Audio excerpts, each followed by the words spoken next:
है वो देखना चाहते हैं हम लोगों में कितनी प्रतीक्षा करने की कितनी सामर्थ्य है।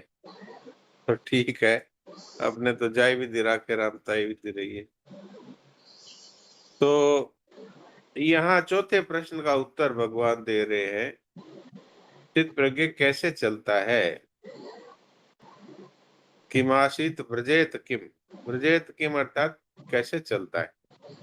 तो यहाँ कैसे चलने का अर्थ है कैसे व्यवहार करता है, इसका भाव ये है। तो कैसे व्यवहार करता है, तो भगवान कहते हैं वो राग द्वेष से रहित होकर के और अपने वश में की हुई इंद्रियों द्वारा संसार में ये व्यवहार करता है। इससे अंतःकरण की निर्मलता को प्राप्त होने से उसके संपूर्ण दुखों का नाश हो जाता है और उसकी बुद्धि बहुत शीघ्र ही परमात्मा में स्थित हो जाती है, स्थित प्रज्ञ हो जाता है। तो इसी बात को आगे पुष्ट करने के लिए भगवान ये आज जो हमने श्लोक पढ़ा है 66वां 67वां ये श्लोक कहते हैं, आगे के 2 श्लोकों में और पीछे के श्लोकों में तो विधि से पुष्ट किए थी, अभी व्यतिरेक रीति से पुष्ट करते हैं, अन्वय व्यतिरेक कहते हैं इसको। तो अन्वय अर्थात कि ऐसा ऐसा ऐसा ऐसा करने से ऐसा ऐसा होता है और व्यतिरेक का अर्थ है ऐसा ऐसा नहीं करने से फिर क्या होता है, ये बता रहे कि जिसकी बुद्धि स्थिर नहीं होती, जिसके मन बुद्धि इंद्रियां वश में नहीं है, तो उसकी क्या स्थिति होती है, अब ये बता रहे। जिसके मन इंद्रिया वश में नहीं है, ऐसे मनुष्य की व्यवसायत्मक बुद्धि नहीं होती, अर्थात एक निश्चय नहीं होता। एक निश्चय नहीं होने से उसमें निष्काम भाव अर्थात कर्तव्य परायणता नहीं रहती और निष्काम भाव नहीं होने से फिर शांति नहीं मिलती, क्योंकि कामना युक्त मनुष्य हमेशा ही अशांत रहता है। यहाँ कर्मयोग का विषय चलता है। कर्मयोग में मन और इंद्रियों का संयम मुख्य होता है, इसलिए यहाँ पर कर्मयोगी के लिए मन और इंद्रिय के संयम की बात विशेषता से कही गई। भगवान कहते हैं जिसका मन और इंद्रिय संयमित नहीं है, ऐसे असंयमी पुरुष अर्थात अयुक्त पुरुष जो होता है, उसके एक निश्चय वाली बुद्धि नहीं होती, उसके तरह तरह की बुद्धियां होती है। एक निश्चय वाली बुद्धि क्या है? मैं साधक हूं और साधन करना ही मेरा काम है। अगर इस तरह से उसके अहंता में मैं साधक हूं, पहले मैं गृहस्थी हूं, मैं ब्राह्मण हूं, मैं वैश्य हूं, अथवा मैं शिक्षक हूं, मैं वकील हूं, इस तरह से जो अहंता थी, अब उसके ये अहंता बदल जाती है, मैं साधक हूं और साधन करना मेरा काम है। तब उसके इंद्रियों को वश में करना नहीं पड़ता, स्वतः ही वश में हो जाती है। हम लोगों का भी ये अनुभव है कि जब तक हम अपने आप को संसारी मानते रहते हैं, तब तक संसार में हमारा मन जाता रहता है और जब हम ये स्वीकार कर लेते हैं कि मैं संसारी नहीं हूं, मैं साधक हूं, तो हमारे स्वतः ही मन बुद्धि इंद्रियों में एक प्रकार की एक निर्मलता आ जाती है। जैसे कुछ लोग गले में कंठी बांध करके और रखते हैं, तो अगर उनसे कहा जाए कि ये अंडा से बनी हुई आमलेट खा लो, तो वो तुरंत उनको ये बात आती है, मैं कंठीधारी हूँ, मैं नहीं खाता ये। या झूठ है, उच्छिष्ट वाली चीजें हैं, तो वह नहीं खा सकता वो। तो क्योंकि उसके मन में ये आता है मैं कंठीधारी हूँ। इस तरह से जब मन में ये आ जाती है कि मुझे भगवत प्राप्ति करनी है, मैं साधक हूँ, तो फिर वो इसके विरुद्ध वाली कार्य को स्वतः ही उसमें उसका मन बुद्धि इंद्रियां नहीं जाती।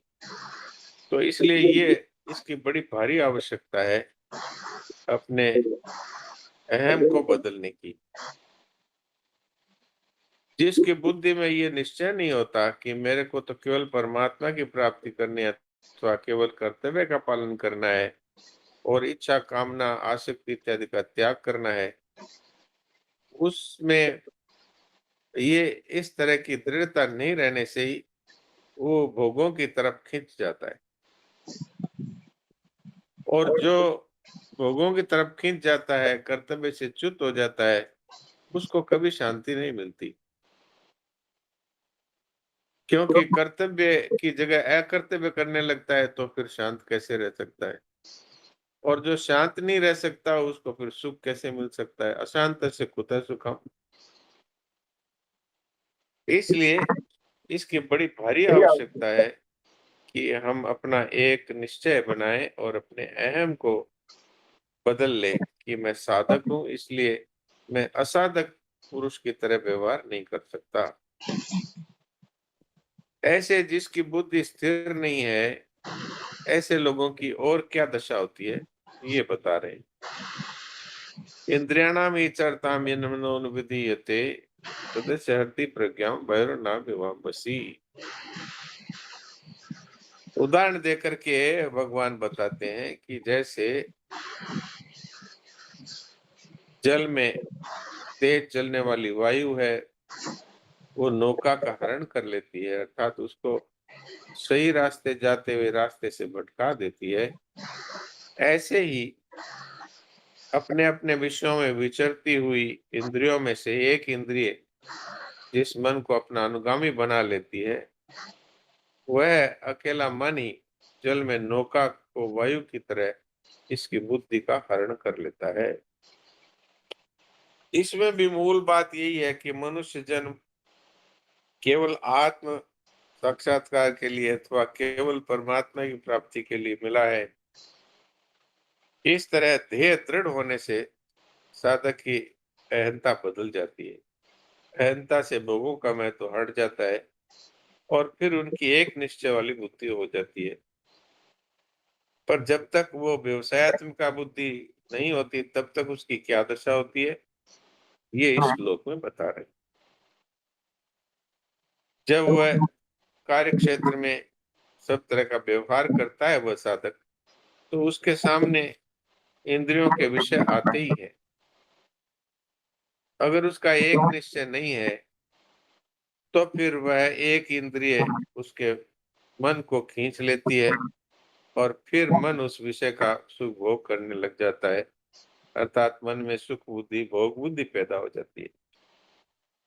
जैसे भोजन करते समय किसी पदार्थ का स्वाद आता है, तो जीभ उसमें आसक्त हो जाती है। आसक्त होने पर मन को भी अपने साथ मिला लेती है, तब फिर उसमें स्वाद आता है और एक प्रसन्नता होती है। ये भोगों में खिंच जाने का एक प्रकार है। तो मन में जिस विषय का महत्व बैठ जाता है, वह मन साधक की बुद्धि को हर लेता है और फिर कर्तव्य परायणता से हट करके भोग परायणता आ जाती है।